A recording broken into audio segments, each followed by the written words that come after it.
Hey, we're going to talk about a new feature that came out last night on Wednesday, September 15th, 2021.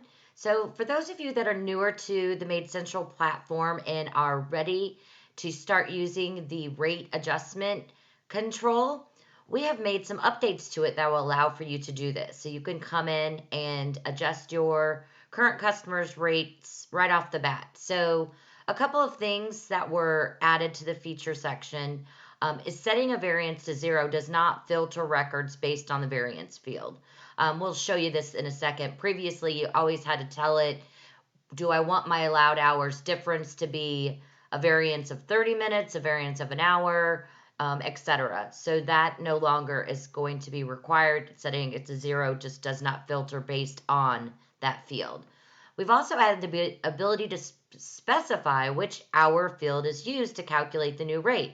So it currently uses the normalized average actual hours. So if you've been using the platform for some time, you've been closing payroll, creating records with the difference between your efficiency, your cleaning professionals' productivity, and closing payroll, your normalized average actual hours are giving you a better number of what's actually happening between the set allowed hours and the cleaning professional's average actual hours. Well, now we give you the ability to select whichever one of those. So again, if you're newer to MaidCentral and you only have allowed hours set up and don't have a lot of history for average actual hours or normalized average actual hours, you can still use the rate adjustment report. So let's head over to MaidCentral.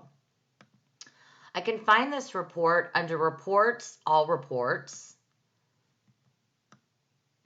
So you can see here, Reports, All Reports. I'm on that page. I'm going to search for rates and found my rate controls. So this is going to take me over to my rate controls where I can see the option to do a rate increase, rate adjustment, and also houses my summary of past rate increases and rate adjustments that I've done. So we're going to be specifically speaking about the new features on the rate adjustment report. Again, I can leave this at 0. What I'm looking for is a new target hourly rate. So I'm going to go ahead and change this to 60.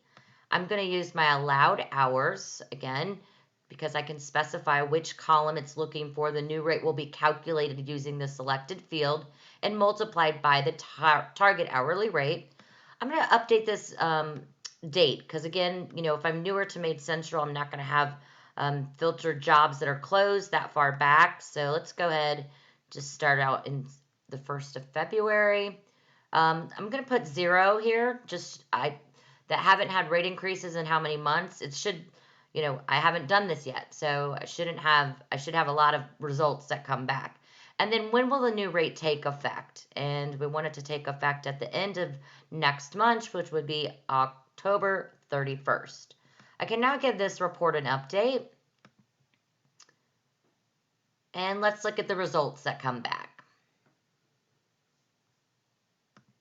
Okay, so it sent me back quite a few customers that I can do rate increases for. And remember that, we have some established data, so some of this is not going to make sense with the settings that we use, but we're just showing you, if you're newer to MaidCentral, that you can use your allowed hours setting. So let's take a look at this customer here. His allowed hours were set to 3.25. So in doing the math, 3.25 times 60 is going to get me a new rate of 195, which is an increase, and this is the rate that I've generated by changing the settings to reflect my target hourly rate, taking it times the allowed hours for that job. And again, these are the new features that were updated and added to our rate adjustment controls on the evening of Wednesday, September 15th, 2021.